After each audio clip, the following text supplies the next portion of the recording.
آج کا ٹاپک ہے صبر کی اہمیت اور فضیلت۔ اس عنوان کو لینے کا مقصد یہ ہے کہ رمضان المبارک کے بہت سارے نام ہیں۔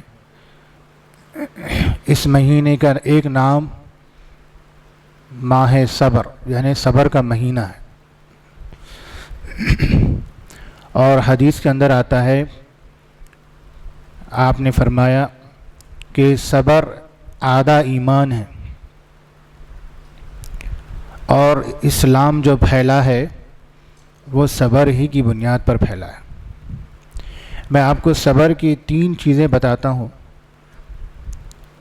پہلی چیز، صبر کس چیز میں کی جائے؟ صبر الصبر علی الطاعہ، اللہ کی اطاعت اور اللہ کی فرمانبرداری میں صبر کرنا۔ ایک وہ آدمی جو سخت ترین سردی کے اندر، صبح کا وقت ہے، جاڑے کا موسم ہے اور ٹھنڈا پانی ہے اس کے پاس، اور وہ وضو کرتا ہے، تو یہ اللہ کی اطاعت میں صبر کرنا ہوا۔ اسی طریقے سے حضرت اسماعیل علیہ السلام کا وہ واقعہ، جب باپ نے کہا کہ اللہ نے حکم دیا ہے کہ تمہیں ذبح کریں، جواب میں کہتے ہیں ستجدنی انشاء اللہ من الصابرین، ان قریب آپ مجھے اے ابا جان صبر کرنے والوں میں سے پائیں گے انشاءاللہ۔ تو پہلی چیز ہوئی الصبر علی الطاعہ، اللہ کی اطاعت اور فرمانبرداری میں صبر کرنا۔ دوسری چیز ہے الصبر عن معصیت اللہ، اللہ کی منع کی ہوئی، اللہ کی نافرمانی والی چیزوں سے بچنا، اپنے آپ کو روک کے رکھنا، صبر کرنا۔ جیسا کہ اس رمضان میں ہم دیکھتے ہیں، اگر چھوٹا بچہ بھی ہے اور وہ روزے دار ہے اور اس کو پانی کی شدید پیاس لگ رہی ہو، گھر میں ماں باپ سو رہے ہوں، بھائی بہن کہیں اور ہو، گھر میں اور کوئی دیکھنے والا نہ ہو، لیکن اس کے باوجود وہ پانی پینے سے بچتا ہے، کیوں؟ اللہ کی نافرمانی ہو جائے گی۔ تو یہ الصبر عن معصیت اللہ ہے، یعنی اللہ کی منع کی ہوئی چیزوں میں نافرمانی سے بچنا، اپنے آپ کو روکنا، صبر کر کے رکھنا، کیونکہ صبر کا مطلب ہے اپنے آپ کو کنٹرول میں رکھنا، روکے رکھنا۔ تیسری چیز جو اہم ترین ہے، جو آج کا سب سے اہم ترین مقصد ہے بولنے کا، وہ یہ ہے، اللہ تعالیٰ فرماتے ہیں وَلَنَبْلُوَنَّكُمْ بِشَيْءٍ مِّنَ الْخَوْفِ وَالْجُوعِ، آزمائش کے وقت صبر کیسے کیا جائے؟ فرمائے کہ جب تم پر آزمائش آتی ہے تو اسی وقت صبر کرے، جب تم کو صدمہ آئے، تکلیف پہنچے، اسی وقت صبر کرے، اسی وقت انا للہ پڑھے، بجائے ان کو بولنے کے یا بجائے اپنے آپ کو کنٹرول سے باہر کرنے کے۔ فرمایا وَلَنَبْلُوَنَّكُمْ بِشَيْءٍ، ہم ضرور بھی ضرور تم کو آزمائیں گے۔ کن کن چیزوں سے؟ خوف سے، بھوک سے،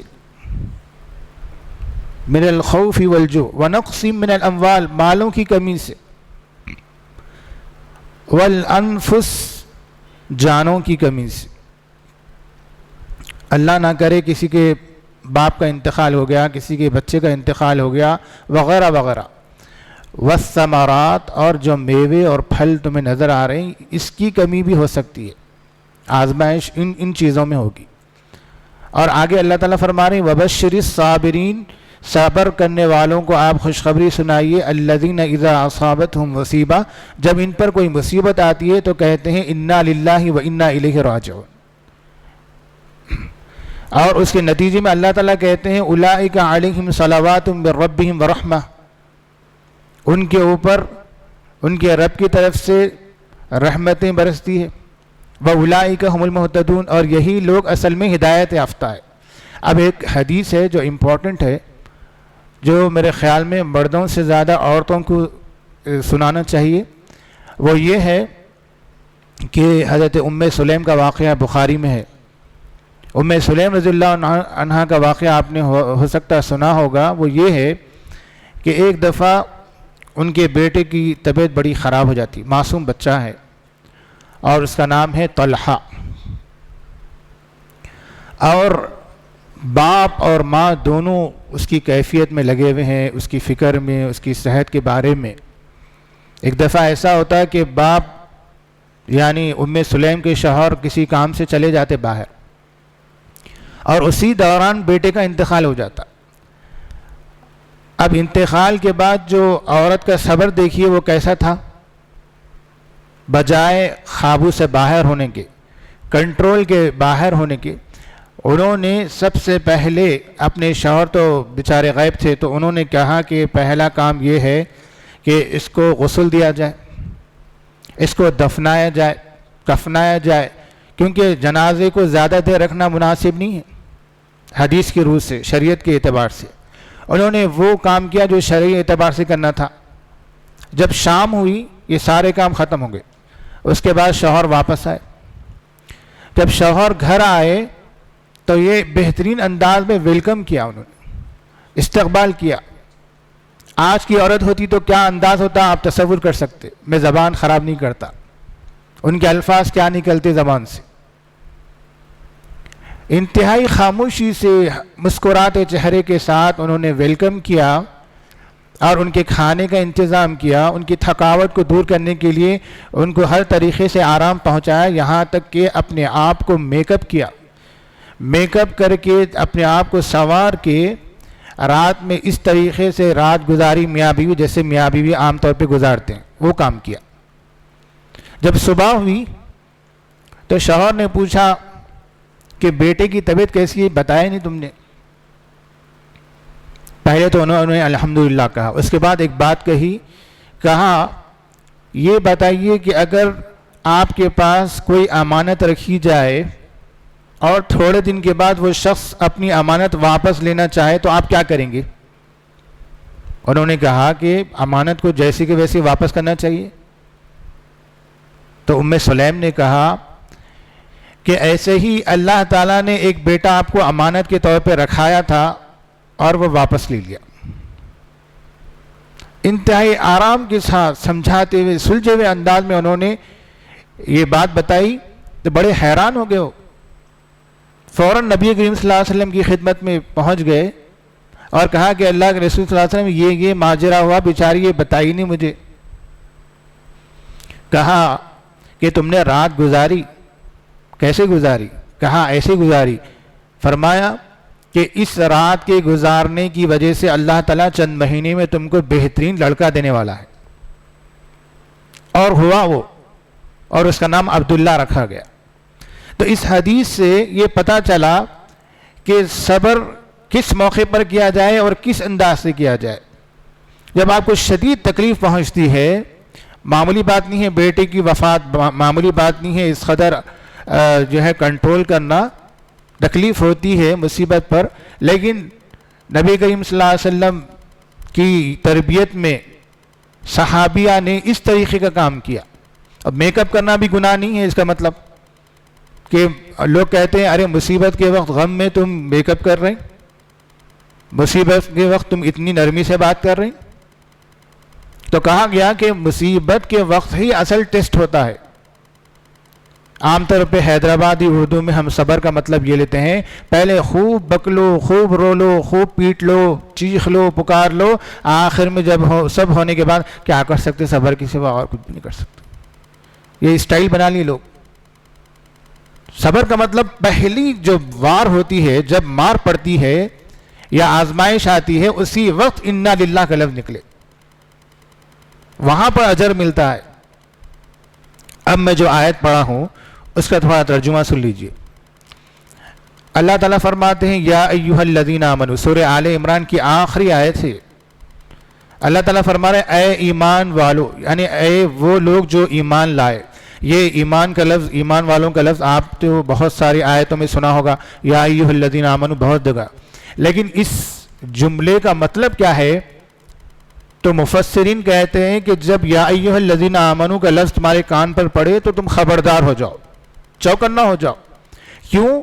اس لیے کہ جب یا ایھا الذین آمنوا کے بعد جو بات کہی جائے گی، یا تو تم کو ڈرایا جائے گا، کسی چیز سے منع کیا جائے گا، یا تو تم کو کسی چیز کا حکم دیا جائے گا، دو میں سے کوئی ایک کام کرنا ہے، یا تو رکنا ہے یا تو کچھ کرنا ہے۔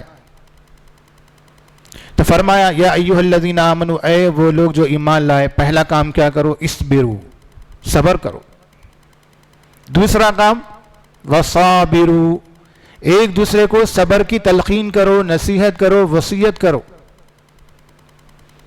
صرف اپنی حد تک صبر نہیں کرنا ہے، دوسروں کو بھی اس کی طرف متوجہ کرنا ہے۔ تیسرا کام ورابطوا، ربط میں رہو، کانٹیکٹ میں رہو، اور یقین مانیے جو لوگ کانٹیکٹ میں رہتے ایک دوسرے کے، بہت سارے مسئلے حل ہو جاتے ہیں ان کے، یہ دنیاوی فائدہ ہے۔ چوتھا کام ہے واتقوا اللہ، اللہ سے ڈرو، تقوی اختیار کرو۔